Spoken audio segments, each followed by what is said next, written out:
Jim Corbett কিংবা Kenneth অ্যান্ডারসনের মতো পৃথিবীর বিখ্যাত শিকারীদের নাম তো আমরা সকলেই জানি। মানুষখেকো বাঘ এবং চিতা শিকারে তাদের দক্ষতা পাহাড়ি অঞ্চল জুড়ে কিংবদন্তির স্বীকৃতি পেয়েছে।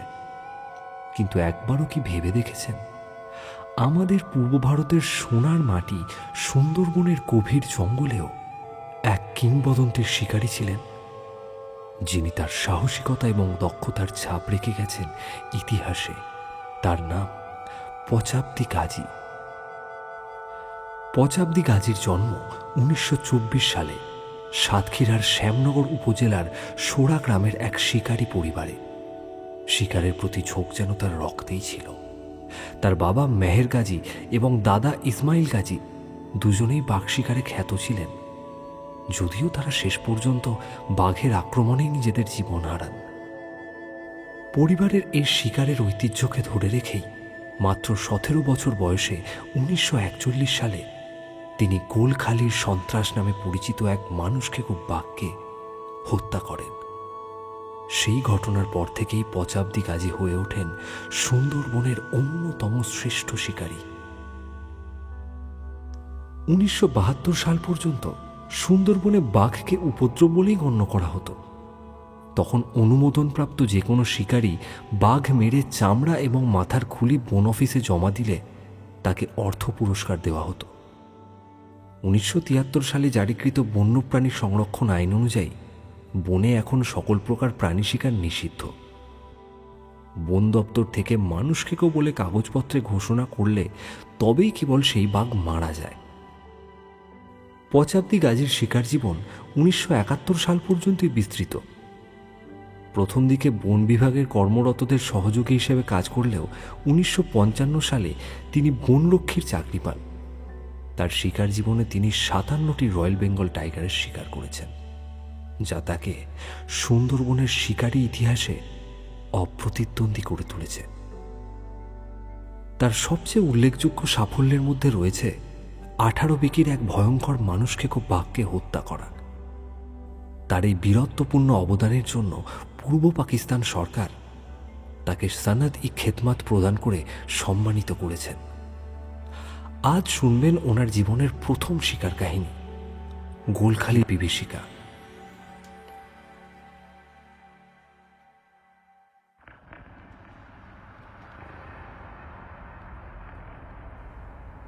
খুলনার পাইকগাছা থানার গোলখালি গ্রাম সুন্দরবনের একেবারে প্রান্তে অবস্থিত। বড় নদী কপোতাক্ষীর পাড়ে অবস্থিত বেশ বড় এবং প্রাচীন গ্রামটি, যার পুরো নাম সিংহের গোলখালি। গ্রামবাসীর অধিকাংশ গৃহস্থ হাল বলদ নিয়ে চাষাবাদ করে। মাছ ও কাঠের কোনো অভাব নেই সেখানে।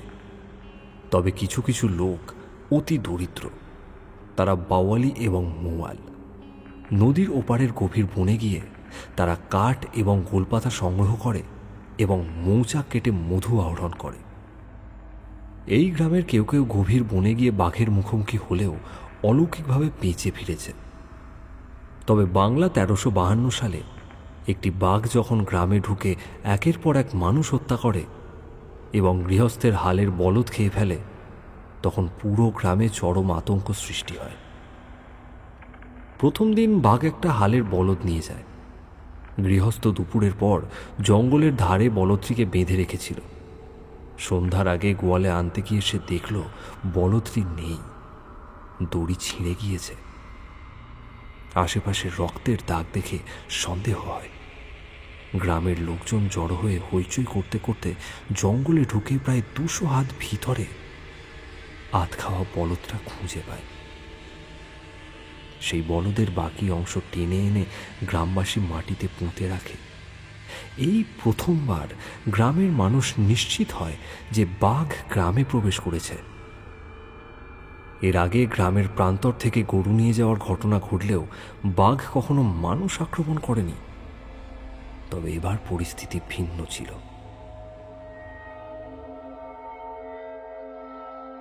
পরের দিন সকালে এক ব্যক্তি শুকনো ডাল কাটার জন্য জঙ্গলে যায়। সে এমন একটি স্থানে গিয়েছিল যা গ্রামের কাছে এবং মানুষের চলাচলের জন্য তুলনামূলকভাবে নিরাপদ।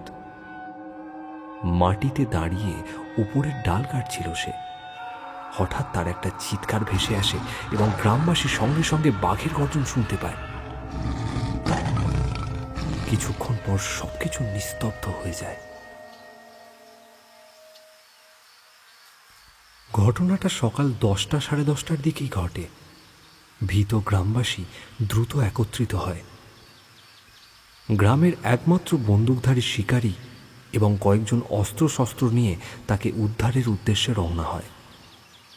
জঙ্গলের অনেকখানি ভিতরে তার দেহ খুঁজে পায় তারা, কিন্তু দেখে ক্ষুধার্ত বাঘ তার পেট এবং উরুর মাংস খেয়ে ফেলেছে।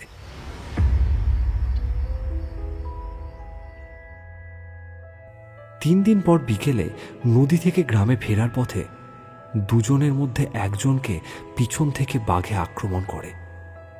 হাঁটু সমান লতার জঙ্গল পার হয়ে তারা হাঁটছিল। সামনের জন ঝোপ পেরিয়ে কয়েক হাত এগিয়েছে, এমন সময় হঠাৎ ভয়ঙ্কর গর্জন। ভয়ে সে মাটিতে উপর হয়ে পড়ে গেল।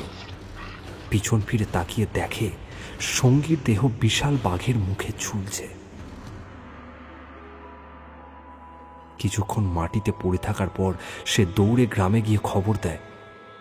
মিনিট 30-40-এর মধ্যেই গ্রামের লোকজন বন্দুক এবং অস্ত্রশস্ত্র নিয়ে ঘটনাস্থলে পৌঁছায়। শিকারীরা নিশ্চিত হয় যে এটি একটি মানুষ খেকো বাঘ। নদীর পাড়ে ঝোপের মধ্যে আগে থেকেই লুকিয়েছিল সে। চিৎকার চেঁচামেচি করতে করতে গ্রামবাসী জঙ্গলে প্রবেশ করল। তবে 100-200 হাত অগ্রসর হওয়ার পরেই অন্ধকার নেমে এলো। ফলে ভয়ে তারা গ্রামে ফিরে যেতে বাধ্য হয়। পরদিন সকালে গ্রামবাসীরা আবার দল বেঁধে শিকারের পিছন পিছন লাশ উদ্ধার করতে যায় এবং জঙ্গলের অনেক ভেতরে গিয়ে মৃতদেহটিকে খুঁজে পায়। পেট, উরু, কোমর এবং বুকের প্রায় সবকিছুই খেয়ে ফেলেছে বাঘটা। তারা হাড়গোড় এবং দেহের বাকি অংশ কাপড়ে জড়িয়ে এনে গোসল দিয়ে জানাজা পড়ে দাফন করে এবং বাঘের মুখে পরপর 2 জন মানুষের মৃত্যু সংবাদ কপোতাক্ষী ফরেস্ট অফিস এবং বুড়ি গোলালিনী ফরেস্ট রেঞ্জ অফিসে জানায়। কয়েকজন শিকারী সঙ্গে সঙ্গে গোলখালি আসে। গ্রামের এলাকা বলে শিকারীদের এখানে কতগুলো সুবিধা রয়েছে, যেমন গাছতলায় গরু বা ছাগল বেঁধে রেখে মাচায় বসে রাত্রে বাঘ মারার চেষ্টা করা যেতে পারে এবং গ্রামবাসীদের কাছ থেকে প্রয়োজনীয় সাহায্যও তারা পায়। এত সব ব্যবস্থা গ্রহণের পরেও বুড়ি গোলালিনীর বন কর্মকর্তা নিশ্চিত হতে পারলেন না। বিশেষ লোক মারফত আমাদের গ্রামের বাড়িতে আমার বাবা সুন্দরবনের শ্রেষ্ঠ শিকারী মেহের গাজীকে খবর পাঠালেন। বাবা চাকরি করতেন না, কিন্তু বন দপ্তরের সঙ্গে সংশ্লিষ্ট থেকে শিকার করতেন। সুন্দরবনের কোনোখানে মানুষ খেকো বাঘের উপদ্রব হলেই বাবাকে আগে খবর দেওয়া হতো। তিনি গিয়ে সেই বাঘ মেরে বন দপ্তরের ঘোষিত নগদ পুরস্কার নিয়ে আসতেন। ইতিপূর্বে একটি মানুষ খেকো বাঘের জন্য পুরস্কার ছিল তৎকালীন 200 টাকা, কিন্তু গোলখালির বাঘ বিভীষিকা সৃষ্টি করে ফেলায় এবং বলতে গেলে গোটা গ্রামকেই একেবারে অচল করে দেওয়ায় বন দপ্তর থেকে সরাসরি 300 টাকা ঘোষণা করা হয়েছে। মানুষ খেকো বাঘের কথা একবার শুনলে বাবা আর ঘরে থাকতে পারতেন না। আমাদের বাড়ি সৌরা গ্রামে শ্যামনগর থানায় আর সিংয়ের গোলখালি পাইকগাছা থানায়, কিন্তু উভয় গ্রামই থানার সীমান্তবর্তী হওয়াতে 2 গ্রামের মধ্যে দূরত্ব 2.5 মাইলের বেশি নয়। যেতে হয় কপোতাক্ষী নদী পার হয়ে, যেখানে সূর্যের সোনালি আলো জলের উপর পড়ে এক অপূর্ব দৃষ্টি তৈরি করে। বাবা তো সেই মুহূর্তেই বন্দুক আর ছড়া বারুদ বের করলেন। দোনলা গাদা বন্দুকটি তিনি নিজেই কিনেছিলেন এবং সেই অত্যন্ত নির্ভরযোগ্য বন্দুকটি দিয়েই তিনি জীবনের অধিকাংশ প্রায় 50টা রয়্যাল বেঙ্গল বাঘ তো মেরেইছেন। আমি আর চাচা মানে বাবার ছোট ভাই, তিনিও নামকরা শিকারী ছিলেন, নাম নিজামদি গাজী। আমরা দুজন তৈরি হতে হতে বাবা বন্দুকের 2 নল ভরে ফেললেন। তারপর মাকে কোনো কিছু না বলে তক্ষুনি রওনা হলেন। বাবার চোখে এক অদ্ভুত আলো জ্বলছিল, যেমন শিকারীর চোখ জ্বলে শিকারের গন্ধ পেয়ে, ঠিক সেই রকম।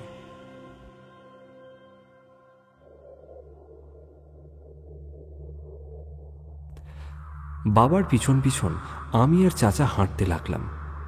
আমাদের পায়ের ধাপে ধাপে বনের পথের ধুলো উড়ে যাচ্ছিল। আমরা কপোতাক্ষী নদীর পাড়ে এসে পৌঁছলাম বিকেল 3টে নাগাদ। নদী পার হতে হতে মাঝির কাছে শুনলাম যে গত রাতেই গোলখালির এক গৃহস্থের গোয়াল থেকে বাঘ একটা গরু নিয়ে গিয়েছে। গোয়ালের দরজা বরাবরই খোলা থাকে, গত রাত্রেও খোলাই ছিল। বাঘ নিঃশব্দে ঢুকে গাভীর ঘাড় ভেঙে দড়ি ছিঁড়ে নিয়ে গিয়েছে। গোয়ালের প্রায় কাছের বাড়ির লোকেরা অন্য সব গরুর ছটপটানি শুনতে পেয়েছিল, বুঝতেও পেরেছিল যে বাঘ এসেছে, কিন্তু প্রাণ ভয়ে কেউ বের হয়নি। সকালে বাঘের পায়ের ছাপ এবং তাজা রক্ত পাওয়া গিয়েছে। অন্য দুটো বলদ দড়ি ছিঁড়ে দূরে গিয়ে দাঁড়িয়েছিল। গোলখালির লোক সকলেই মেহেরগাজীর নাম জানত। আমরা গ্রামের একটা বাড়িতে গিয়ে পৌঁছতেই অল্পক্ষণের মধ্যেই সেখানে প্রায় 30 লোক জড়ো হয়ে গেল। তারা গত রাতে বাঘ গরু জঙ্গলে নিয়ে যেখানে রেখেছে সেই জায়গাটা গিয়ে দেখাতে চাইল, এবং বাবাও সেই মুহূর্তেই যেতে তৈরি ছিলেন। 5 মিনিটও বিশ্রাম না করে হন্তদন্ত অবস্থায় ভয়ঙ্কর হিংস্র মানুষকে বাঘ মারতে আমরা রওনা হলাম। গ্রামের মানুষের অবস্থা তখন অতি বিপজ্জনক। সন্ধ্যা হওয়ার আগেই সব ঘরের দরজা বন্ধ হয়ে যায়, এমনকি দিনের বেলাতেও কেউ স্বাভাবিক কাজকর্ম করতে সাহস পায় না। হাট বাজার বলতে গেলে প্রায় সবই বন্ধ। গরু ছাগল পর্যন্ত ঘরের বাইরে কেউ নিয়ে আসে না। বেলা 4টের পর আমরা গ্রামের প্রান্তের জঙ্গলের ভেতর দিয়ে আধ খাওয়া গরুটাকে দেখলাম।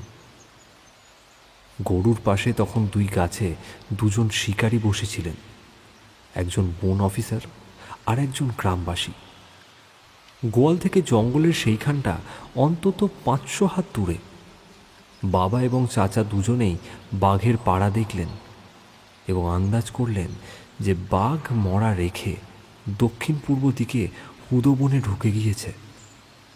রাতের মধ্যেই সে আবারও ফিরবে। কিন্তু ধূর্ত জন্তু যদি চক্কর দিয়ে থাকে তবে হয়তো কাছেই কোথাও শুয়ে মাচার উপরে বসা 2 শিকারীকেই লক্ষ্য করছে সে।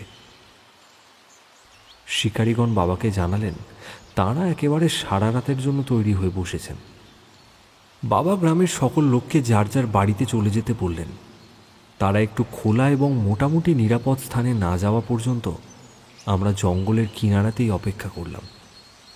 তারপর মুড়ি থেকে পশ্চিমমুখী অগ্রসর হলাম। 100-200 হাত যেতেই বাঘের পাড়া পাওয়া গেল, একেবারে তাজা পাড়া। হুদো জঙ্গলের ভিতর দিয়ে দক্ষিণ পূর্বমুখী গেছে সেটা। পাড়া ধরে আমরা অগ্রসর হলাম। বাবা আগে, তার পিছনে চাচা, আর একেবারে শেষে আমি। বন্দুক যদিও শুধু বাবার কাছেই। হুদো সুন্দরবনের এক রকমের লতানো গাছ। সাধারণত কোমর সমান খাড়াই হয়।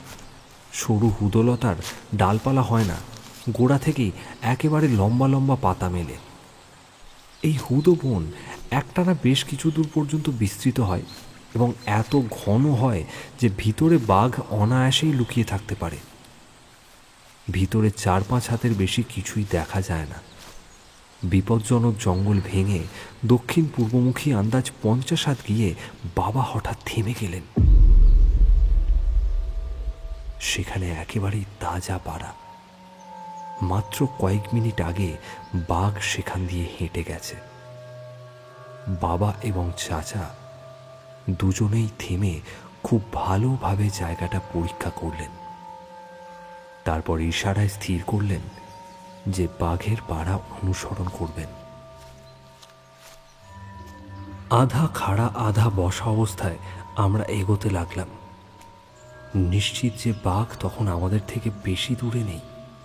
হয়তো আমরা যেরকম বাঘের দিকে এগোচ্ছিলাম, বাঘও তেমন হুদো গাছের নড়াচড়া দেখে আমাদের দিকেই তাক করছিল। মৃত্যু ভয় বহন করে আমরা এক পা করে সামনে এগোতে লাগলাম। বাবা একটু যান, আবার থামেন, কখনো বা এক পা পিছিয়ে আবার সামনে এগিয়ে যান, আবার বিবেচনা করে খাড়া হুদোতলার ফাঁক দিয়ে একটু একটু করে সামনের দিকে এগিয়ে যান। হঠাৎ হুদোঝোপ ভেঙে তিনি বাম দিকে একবার 3-4 হাত পিছিয়ে সরে এলেন। চাচা আর আমি ততক্ষণে তার পিছনে ছুটে গেলাম। বাঘের গর্জন, লাফ আর বাবার বন্দুকের আওয়াজ একই সঙ্গে হলো। বিজলির মতো বাঘটা ডান দিক থেকে এসে আমাদের 5 হাত সামনে পড়ল, আর বাবা দ্বিতীয় ট্রিগার টানার আগেই পূর্বমুখে অদৃশ্য হয়ে গেল সেটা। মাত্র এক ঝলক আমি বাঘের কোমর থেকে লেজটা দেখলাম, তারপর হুদোবন ভাঙা ছাড়া আর কিছুই দেখলাম না। একটা লতার সামনে থাকলেও বন্দুকের গুলি লক্ষ্যভ্রষ্ট হয়ে যায়, আর হুদোবনের ভেতর দিয়ে ছুটে যাওয়া অদৃশ্য বাঘকে গুলি করাটা একেবারেই অর্থহীন কাজ হতো। তাই বাবা আর গুলি করলেন না। যতদূর দেখতে পেলেন বাঘের গতি লক্ষ্য করলেন, তারপর চাচার হাতে বন্দুকটা দিয়ে 2 হাত কোমরে রেখে চিন্তা করতে লাগলেন। মানুষখেকো বাঘ ঠিকই আমাদের লক্ষ্য করছিল, এবং তার কাছাকাছি যাওয়ার আগেই সে লাফ দিয়েছে।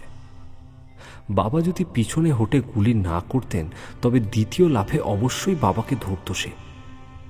অভিজ্ঞ শিকারী গুলি করেছিলেন বলেই বেঁচে গেলেন, কারণ বাঘ কখনো গুলি খাওয়ার পরে তার শিকারীকে আক্রমণ করে না। সামনে এগোতেই হুদো গাছের গোড়ায় এবং মাটিতে বাঘের রক্ত দেখলাম। অর্থাৎ গুলি লেগেছে ঠিকই, কিন্তু বাঘ পুরোপুরি ঘায়েল হয়নি। বেলা তখন খুব একটা বাকি ছিল না। বাঘ যতদূর গেছে হুদোবন ঠেলে সেই পর্যন্ত পৌঁছতে আমাদের অন্ধকার হয়ে যাবে। তখন অসহায় অবস্থায় গুলি খাওয়া বাঘের সামনে পড়ব আমরা। বাবা এবং চাচা দুজনেই ভেবেচিন্তে সেদিনের মতো বাড়ি ফেরায় স্থির করলেন। গোলখালির সকলকে রাত্রে অত্যন্ত সতর্ক থাকার কথা বলে কপোতাক্ষী পার হয়ে আমরা আবার বাড়ি ফিরে এলাম।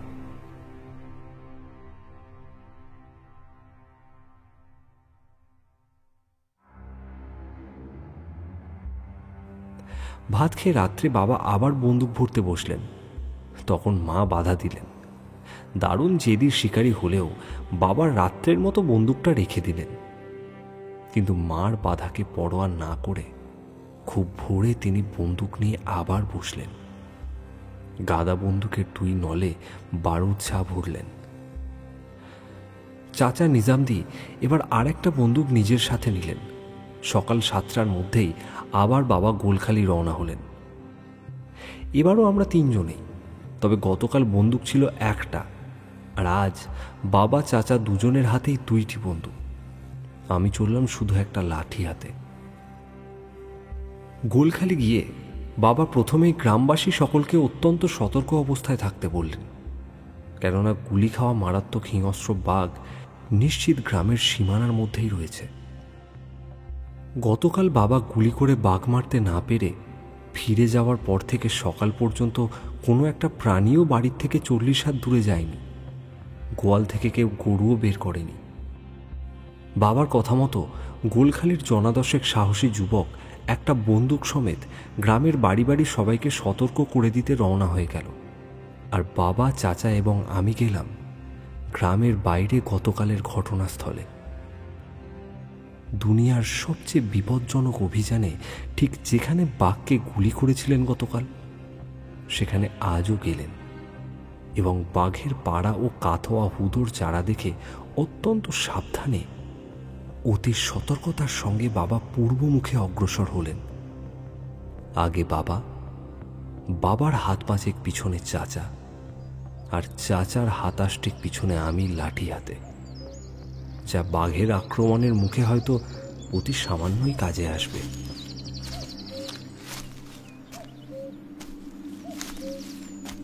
ঘন হুদোবনের ভিতরে সামনে বা পাশের কোনো দিকের 4-5 হাতের বেশি দৃষ্টিতে কিছুই আসছিল না। আমরা চোখের ওপর যতটা নির্ভর করতাম তার চেয়েও বেশি নির্ভর করছিলাম ঘ্রাণ শক্তির উপর। অতি ধীরে, প্রায় নিঃশব্দে এগোতে লাগলাম।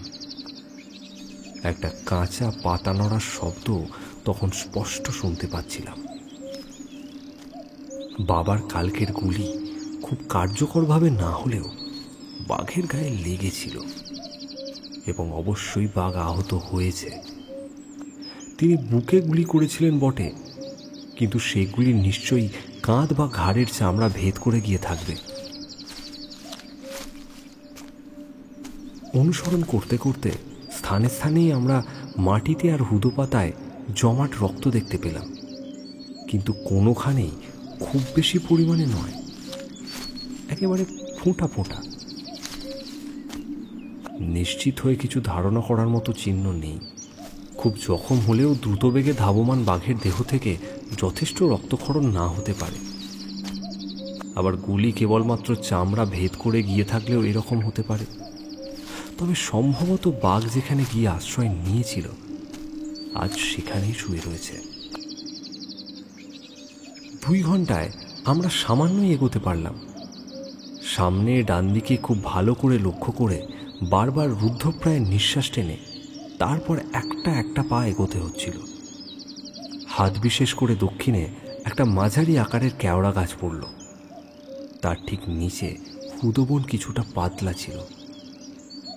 বাঘ সেদিক দিয়েই গেছে। যদিও গ্রাম থেকে দূরত্বের কারণে ঘন জঙ্গলে বাঘের পক্ষে যে কোনো আড়ালে শুয়ে পড়া সম্ভব ছিল, তবু সেই হালকা হুদোবনে গাছের পিছনেই যে বাঘটা থাকবে এটা সম্ভবত বাবা বা চাচা কেউই ধারণা করতে পারেননি। কেওড়া গাছটা বরাবর আর হাতাশতে গিয়েই হঠাৎ থপ করে থামলেন বাবা। পাতার একটু নড়াচড়া হলো। তারপর একেবারেই আচমকা ভয়ঙ্কর গর্জন করে বাঘ ছুটে এসে বাবাকে আক্রমণ করল। বন্দুক তাক করার আগেই হা করে এসে বাবার উপরে পড়ল সে। তিনি বন্দুক হাতে কাত হয়ে একপাশে পড়ে গেলেন। বাঘ তার মাথায় একটা থাবা মেরে আরেক লাফে গিয়ে ধরল চাচাকে। চাচা বন্দুক নিশানা করে থাকা সত্ত্বেও বাবা সামনে থাকায় ট্রিগার টানতে পারলেন না। বাঘ আরেকটা হুঙ্কার দিয়ে চাচার হাতে কামড় দিল, আর পর মুহূর্তেই হুদোবনে ঢুকে গেল।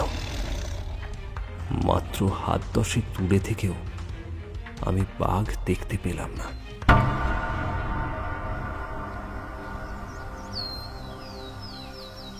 হুদো গাছ ঠেলে এগিয়ে যেতেই আমরা দেখলাম বাবার বিকট চেহারা। মাথার বাম দিকের তালু থেকে কপাল, কান ও চোয়ালের মাংসপেশি আলগা হয়ে কাঁধের উপর ঝুলে পড়েছে। মাড়ির দাঁত বের হয়ে গিয়েছে তার, একেবারে রক্তে ভেসে যাচ্ছে চারিদিক। সেই অবস্থাতেই বন্দুক আমার দিকে এগিয়ে অবিশ্বাস্য সাহসের অধিকারী বাবা চিৎকার করে হুকুম দিলেন, ধর বন্দুক, গুলি কর। এক হাতে আদেশ মতো বন্দুক এবং আরেক হাতে বাবাকে বুকে ধরে সামনে তাকিয়ে অন্তত 150 হাত দূরে কেবল আমি হুদো গাছ নড়তে দেখলাম। চাচার দিকে চেয়ে দেখি তিনিও ভয়ঙ্কর চেহারা নিয়ে এক হাতেই বন্দুক নিশানা করে বাঘের দিকে তাকিয়ে আছেন। আরেকটা হাত কনুইয়ের উপর থেকে নিচে ঝুলে রয়েছে। রক্তের ধারা ছুটছে সেখান দিয়ে। বাবা ও চাচা দুজনকেই অতি কষ্টে ধরে হুদোবন ও জঙ্গল পার করে গোলখালি গ্রামে নিয়ে এলাম আমি। গ্রামবাসীরা যতদূর পারল সাহায্য করল, সাধ্যের বেশি করল। 1 মিনিটেরও কম সময়ে সুন্দরবনের 2 বিখ্যাত শিকারী ভাইয়ের শিকারী জীবনে ইতি নেমে এলো একজনের চিরতরে।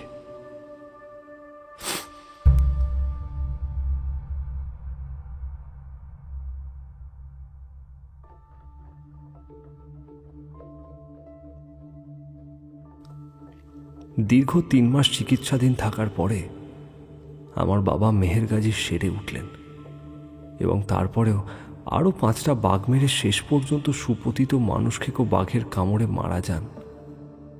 আর চাচার নিজামদি গাজী এরপরে যদিও আর 18 বছর জীবিত ছিলেন, তবু এক হাতে আর বাঘ মারতে পারেননি। চাচাকে সেই দিন শ্যামনগর থানায় সরকারি ডাক্তারখানায় নিয়ে যাওয়া হয়। সেখানে সুধীর ডাক্তার অপারেশন করে কনুইয়ের উপর থেকে তার হাত কেটে বাদ দেন। বাবাকে বাড়িতে চিকিৎসা করে আমাদের মুন্সিগঞ্জের এক ভদ্রলোক। তিনি বাঘের কামড়ের বনজ চিকিৎসা জানতেন।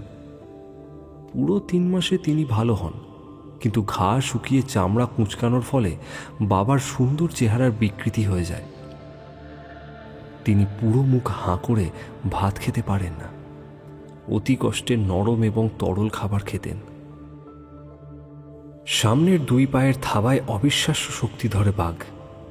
চকিতের মধ্যে বাবার মাথায় একটা থাবা মারতেই খুলির অংশ, কান, চোয়ালের মাংসপেশি সব আলাদা হয়ে যায়।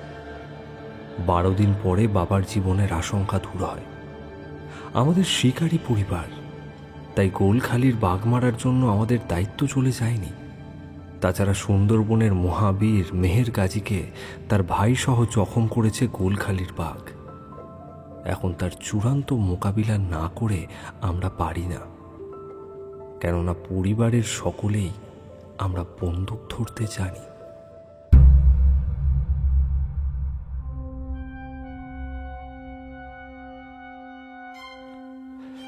বারো দিনের দিন আমার ছোট দাদা অর্থাৎ বাবার চাচা ইসমাইল গাজী এবং আমার 2 চাচা আতাবদি গাজী এবং মাদার গাজী গোলখালি রওনা হলেন। আমিও সঙ্গে চললাম। কপোতাক্ষী পার হয়ে সেই গ্রামে গিয়ে দাদা কিছুক্ষণ গ্রামবাসীগণের সঙ্গে কথা বলে বাঘের সন্ধান নিলেন। মানুষখেকো বাঘ সেই 12 দিনে আরও একজন মানুষ এবং 2টা গরু খেয়েছে। গ্রামের কেউ মৃতদেহ বা গরু উদ্ধার করে আনতে পারেনি। যদিও বন্দুকসহ দল বেঁধে গিয়েছিল, কিন্তু তারা চেষ্টাও করেছিল ঠিকই, কিন্তু ফল কিছু হয়নি। এর মধ্যে একজন একদিন দুপুরবেলা বাজার থেকে ফেরার পথে দূরে হুদবনের ভেতরে বাঘের গোঙানি শুনতে পেয়েছিল। সে প্রাণ ভয়ে ছুটে কোনো রকমে বাড়ি ফিরে আসে। যতদূর ধারণা করা গেল, বাঘ তখনও গোলখালি গ্রামেই ছিল। জখম শুকায়নি তার এখনো। যদি গোঙানির আওয়াজ শোনার কথা ঠিক হয়ে থাকে, তবে জখম এখনো তার শুকায়নি।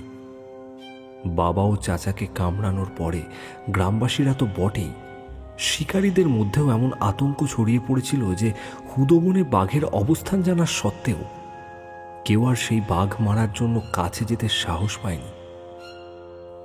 মৃত্যুরূপ মানুষখেকোর উপস্থিতির সত্ত্বেও এর মধ্যে গ্রামবাসীদের মধ্যে কিছু কিছু দৈনন্দিন কাজকাম শুরু হয়েছিল। হাট বাজার, কৃষিকাজ, চলাফেরা, এইসব না করে মানুষ বেঁচে থাকতে পারে না। কিন্তু সন্ধ্যার সময় হয়ে গেলে তখন সকলেই যার যার ঘরের দরজা বন্ধ করে দিত।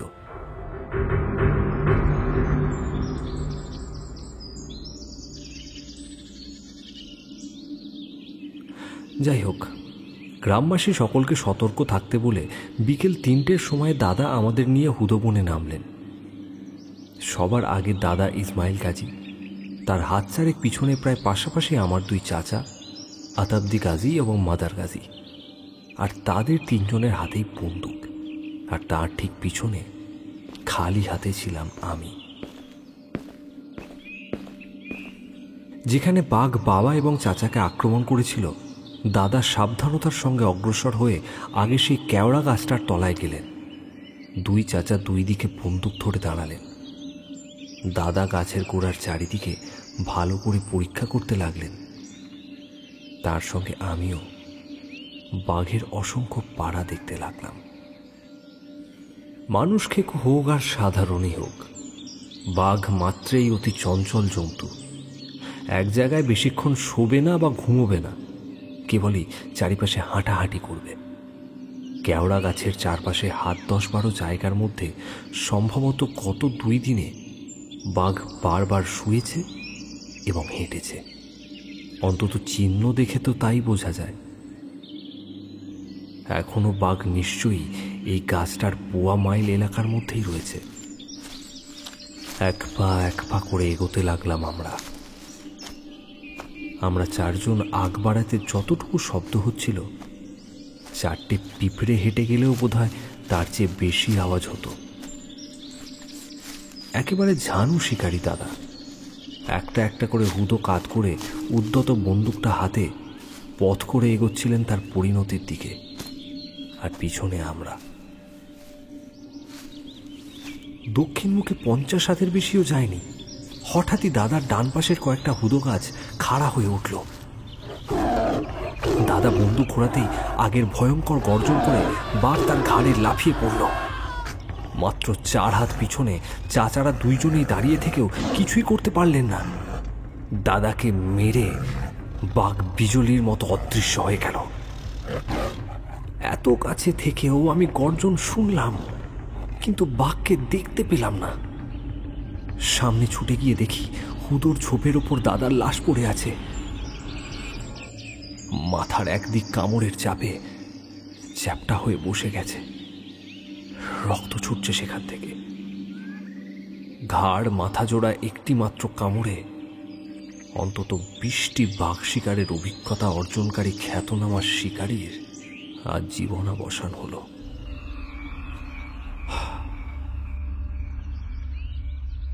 দাদার লাশ বহন করে গোলখালির লোকেদের আরো বিভীষিকাময় পরিস্থিতিতে ফেলে রেখে আমাদের গ্রামে ফিরতে হলো।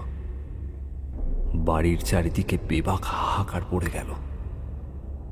দুর্বল তখনও শয্যাগত বাবা আহত যোদ্ধার মতো মোচড় দিয়ে উঠে দাঁড়ালেন। পর মুহূর্তেই ইসমাইল গাজীর চূর্ণ বিচীর্ণ মাথা বুকে ধরে শিশুর মতো কাঁদতে লাগলেন তিনি। চারপাশের কয়েক মাইল এলাকা জুড়ে এমন কথাও ছড়িয়ে পড়ল যে সিংহের গোলখালির মানুষকে বাঘ মারার ক্ষমতা কোনো মানুষেরই নেই। অনেকে, বিশেষ করে মেয়ে লোকেরা বিশ্বাস করেই বলতে লাগলো, এটা বাঘ নয়, বাঘের রূপ ধরে এক নরখাদক প্রেতাত্মা এসেছে। বন্দুকের গুলি তার গায়ে লাগে না। কিন্তু দীর্ঘদিন ধরে ভীত লোকেরা যাই বলুক না কেন, আমরা তো জানতাম যে সেটা বাঘ এবং অতি ধূর্ত প্রজাতির বাঘ। হুদবনের গভীর আচ্ছন্নতা এবং আত্মগোপনের অবাধ সুযোগ পেয়ে এতদিন ধরে ক্রমাগত মানুষ মেরে যাচ্ছে সেটা। কোনো না কোনো শিকারীর গুলিতে একদিন তো সে মারা পড়বেই। কিন্তু এখন এই মুহূর্তে আর কেই বা যাবে তাকে মারতে?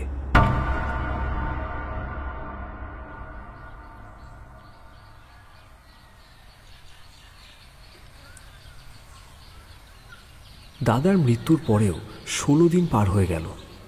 এর মধ্যেই গোয়াখালী গ্রামের আরও একজন মানুষ মারা পড়েছে। বনে আমরা সেই খবর পাই। গরু কয়টি গেল তা জানার মানসিক অবস্থাও আর আমাদের ছিল না। ততদিনে বাবা অনেকটা সেরে উঠেছেন, অন্যের কাঁধে ভর দিয়ে একটু একটু হাঁটতে পারেন, তবে হেঁটে আর কোথাও নয়, কেবল তাঁর চাচা ইসমাইল গাজীর কবরের পাশে গিয়ে বসে থাকেন।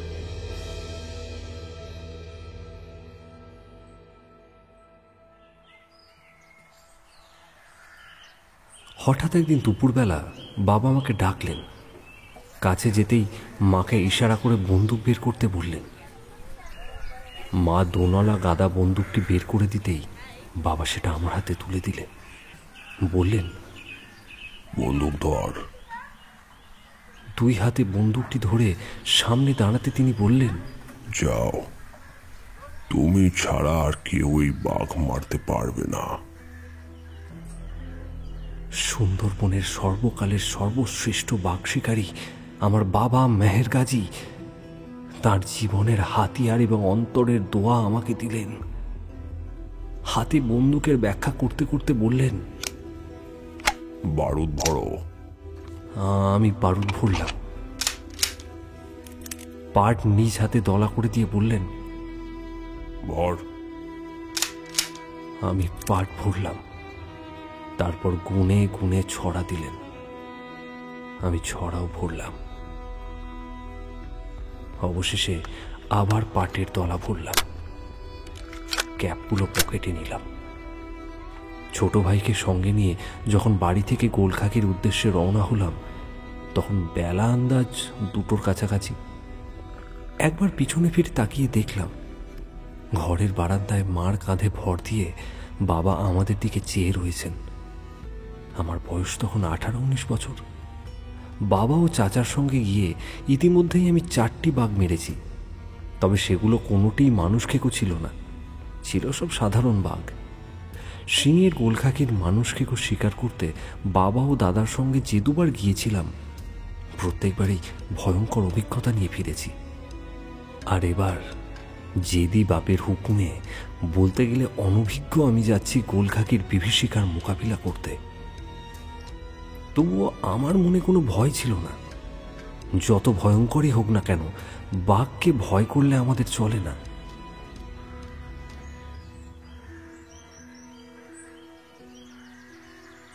বেলা 4টেই গোলখাকি পৌঁছলাম।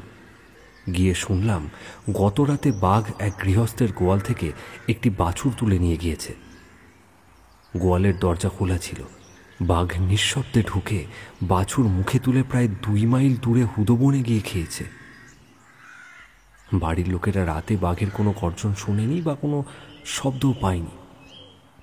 সকালে গোয়ালে গিয়ে বাঘের পায়ের ছাপ আর রক্ত দেখতে পেয়েছে।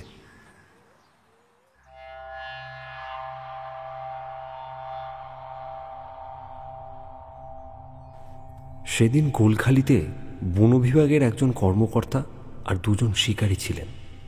তারা গোলখালি গ্রামের আরেকজন বন্দুকধারীকে সঙ্গে নিয়ে হুদোবনের ভেতরে আধ খাওয়া বাছুরটা খুঁজে পান। এরপর আর এগোননি।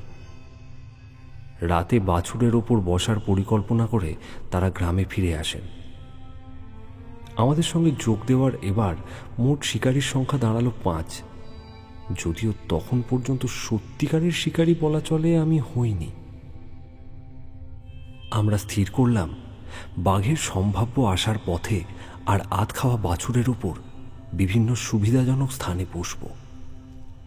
বেলা 5টার দিকে প্রায় 20-25 জন সাহসী গ্রামবাসীকে সঙ্গে নিয়ে আমরা হুদোবনে ঢুকলাম। যেখানে বাছুর খেয়েছে সেখানে হুদোবন তুলনামূলক পাতলা। বাছুরের প্রায় 4 আনা খেয়েছে, কাজেই রাতে বাঘ যে আবার আসবে তা একেবারেই নিশ্চিত। কারণ কোনো বাধা না পেলে বাঘ তার শিকারের কিছুই ফেলে যায় না। হুদোবন একটানা নিচু হলেও কোথাও কোথাও 1-2টি, আবার কোথাও কোথাও একসঙ্গে কয়েকটি গাছ বড় ছিল। অন্যান্য শিকারীরা কেউ একা, কেউ একজন সঙ্গী নিয়ে সুবিধা মতো গাছে বসে পড়লেন। তাদের মধ্যে একজন ছিলেন বন বিভাগের কপোতাক্ষী অফিসের ডেপুটি রেঞ্জার। আমি বসলাম বাছুর থেকে প্রায় 15 হাত দূরে একটা কেওড়া গাছে। ছোট ভাই আমার নির্দেশ মতো আমার মাথার উপরে একটি ডালে বসে তার কোমর গাছের সঙ্গে বেঁধে নিল। মাটি থেকে প্রায় 9 হাত উপরে যেখানে আমি বসলাম, সেখান থেকে কয়েকটা ডাল একসঙ্গে বেরিয়েছিল, ফলে আমি বেশ ভালো আড়াল নিয়েই বসতে পারলাম।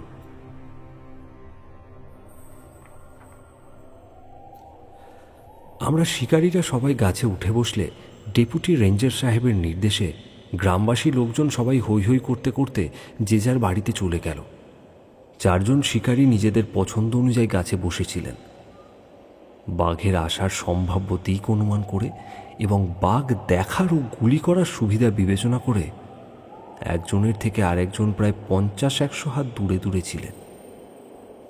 আমি যে বাছুরটার মাত্র 15 হাত দূরে কেওড়া গাছে বসেছিলাম তা ছিল একেবারেই ঘটনাক্রমে, আমার কোনো বিশেষ পছন্দ অনুযায়ী নয়। অন্য কোনো শিকারীও সেই গাছে বসেননি। আধ খাওয়া বাছুরটা তখন আমার গাছ থেকে দক্ষিণে, আমার পিছনে অর্থাৎ উত্তর দিকে গোলখালির শেষ বসত বাড়ি, বাছুর যার সেই গৃহস্থের বাড়ি।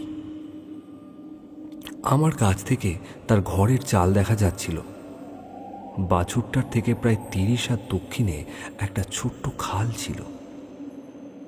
আগেই বলেছি, সমস্ত জায়গাটা ছিল একটানা হুদোবন, হাঁটু সমান, কোথাও আবার কোমর সমান, স্থানে স্থানে কেবল বিচ্ছিন্ন বড় মাঝারি গাছ। শিকারীরা কে কোন গাছে ছিলেন তা প্রত্যেকেরই জানা ছিল। বাঘ সম্পূর্ণ সম্ভাবনায় দক্ষিণ দিক থেকেই আসবে, সেই আন্দাজে সবাই গাছ বাছাই করেছিলেন। আর এত রাতে যদি বাঘ আসে, তাহলে 5 জনের মধ্যে যে কোনো একজনের হাতে মারা পড়বেই, অন্তত আর একটা গুলি তো খাবেই। অল্পক্ষণের মধ্যেই সমস্ত সিংহের গোলখালি গ্রামে এবং হুদবনে অন্ধকার নেমে এলো। পিছনে তাকিয়ে দেখলাম গ্রামে একটি বাতিও জ্বলছে না। অন্ধকার এবং নীরবতার মধ্যে প্রায় 1 ঘন্টা সময় কাটানোর পর পূব আসমানে ভরা চাঁদ উঠল, আর আলোর সঙ্গে সঙ্গে বনের মধ্যে দিয়ে যেন একটা শিহরণ খেলে গেল। প্রায় সঙ্গে সঙ্গেই সমস্ত হুদবন লণ্ডভণ্ড করে বাতাস ছুটতে লাগলো। এর ফলে একটা অসুবিধা দেখা দিল, বাঘ কাছাকাছি এলেও আমরা তার আওয়াজ শুনতে পাবো না। তাই চাঁদের আলোর উপরেই শুধুমাত্র নির্ভর করতে হবে। কিন্তু আলো তখনও তির্যক, তাই বাছুরটার কাছেও যথেষ্ট পরিমাণ আলো পৌঁছচ্ছে না।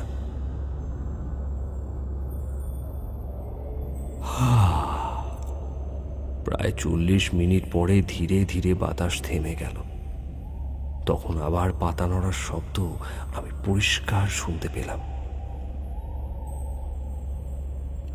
আন্দাজ 9টার সময় অনেক দূরে একটা হরিণের ডাক শুনে সচকিত হয়ে উঠলাম। কিন্তু তারপরেই আবার নীরবতা। 10টার দিকে বন ফাটিয়ে চাঁদ এলো প্রায় মাথার উপরে। সেই আলো এত প্রখর ছিল যে 15 হাত দূরে অর্ধভুক্ত বাছুরটার ছাটনার হাড় আমি পরিষ্কার দেখতে পাচ্ছিলাম। উজ্জ্বল আলোতে পরের 2 ঘন্টার নীরবতার মধ্যে কেটে গেল।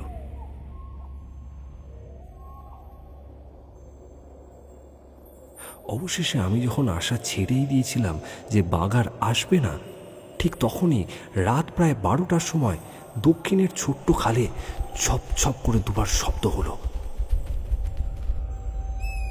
দীর্ঘ প্রতীক্ষারত আমার কাছে সেই শব্দ কত বড় আকাঙ্ক্ষিত ছিল তা গভীর বনে মানুষ খেকো বাঘ শিকার করেননি এমন কেউ বুঝবেন না। 1 মিনিট পরে ছকছক করে আলোতে আমি বাঘের পুরো শরীরটা দেখতে পেলাম। মরা বাছুরটা থেকে হাত 10 মধ্যে এগিয়ে এসে থামল নরখাদকটা। ধীরে ধীরে একবার বসল, আবার উঠে ডান দিকে বাম দিকে মুখ ঘোরালো। তারপর আস্তে আস্তে বাছুরটার একেবারে কাছে এসে দাঁড়ালো সেটা। এমন সময় হঠাৎ আমার পিছন থেকে একটা ছোট্ট শব্দ এলো। নরখাদক বাঘ তৎক্ষণাৎ আমার দিকে ফিরে চাইল। 1 মুহূর্তের জন্য আমার সামনে যেন সাক্ষাৎ মৃত্যু দেখতে পেলাম। মনে মনে বাবার চাচার কথা স্মরণ হলো। তখন আর একটুও দেরি না করে আমি বুক বরাবর ট্রিগার টানলাম। বিকট একটা গর্জন করে বাঘ পিছনে ছিটকে পড়ল আর চোখের পলকে হুদবনের আড়ালে অদৃশ্য হয়ে গেল। পরের আধা মিনিট পর্যন্ত কেবল বাঘের গোঙানি আর 4 পায়ের থাবার দাবড়া দাবড়ি শুনতে পেলাম। তখন কোনো শিকারী যে কাজ করতো না, মুহূর্তের বিবেচনায় আমি তাই করে বসলাম। লক্ষ্য করে দ্বিতীয় গুলিও করলাম। আমার বন্দুকের নল থেকে বেরিয়ে আসা ধোঁয়াটা দেখতে পেলাম, আর বাঘের গর্জন আরো বিকট হয়ে উঠল। আমি জানতাম এই গুলিতে হয়তো বাঘ মরবে না, কিন্তু এটা তাকে আরো ক্রোধান্বিত করবে। আমি বন্দুকটা আবার লোড করলাম আর বাঘের জন্য একদৃষ্টে অপেক্ষা করতে লাগলাম। কিছুক্ষণ পরে বাঘটা আবার হুদোঝোপের আড়াল থেকে বেরিয়ে এলো। এবার এটা আরো ক্রোধান্বিত আমার দিকে এগিয়ে আসতে লাগলো। আমি বন্দুকটা আবার লক্ষ্য করলাম। বাঘটা আরো একটু কাছে আসার অপেক্ষা করতে লাগলাম। বাঘটা শেষমেশ একটা মরণ ঝাঁপ দিতেই আমি মাথা বরাবর লক্ষ্য করে ট্রিগার টিপে দিলাম। বাঘটা একটা শেষ গর্জন করে পাশের ঝোপে গায়েব হয়ে গেল।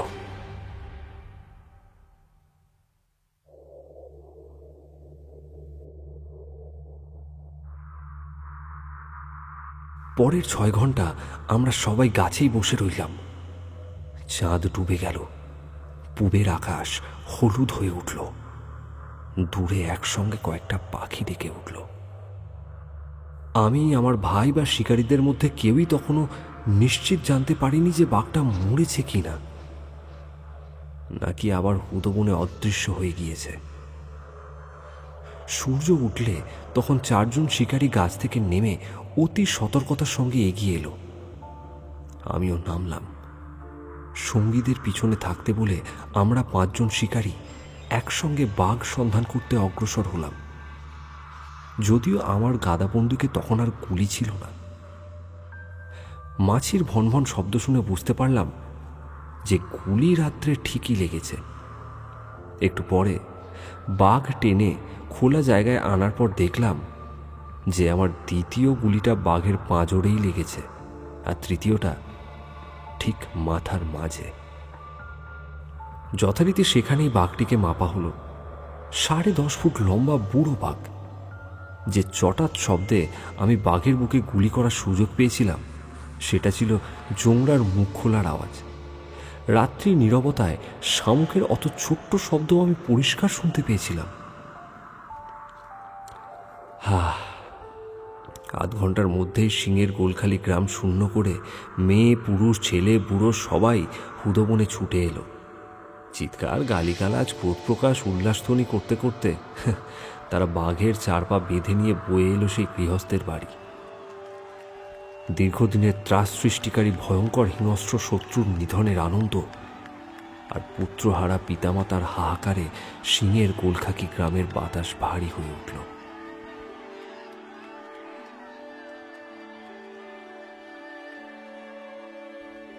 শিকারী ভাইদের কাছ থেকে বিদায় নিয়ে গোলখালি গ্রামবাসীদের আন্তরিক সহায়তায় কপোতাক্ষী নদী পার করে বাঘটিকে 2.5 মাইল দূরবর্তী সোড়া গ্রামে আমাদের বাড়িতে নিয়ে এলাম।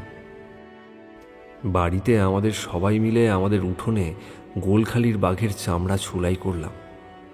আগেই বলেছি যে বাঘটা বুড়ো ছিল, কয়েকটা দাঁত ছিল না।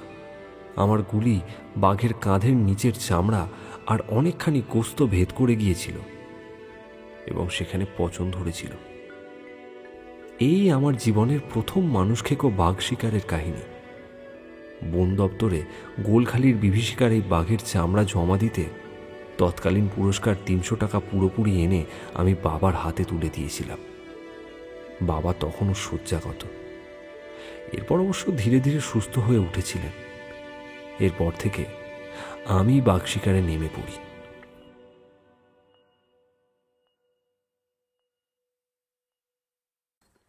কেমন লাগলো আজকের গল্প? ভালো লাগলে অবশ্যই সাবস্ক্রাইব করুন এবং কমেন্ট করে জানান আপনাদের মূল্যবান মতামত। আজকের মতো এই পর্যন্তই। শুভরাত্রি। ভালো থাকবেন এবং সকলকে ভালো রাখবেন।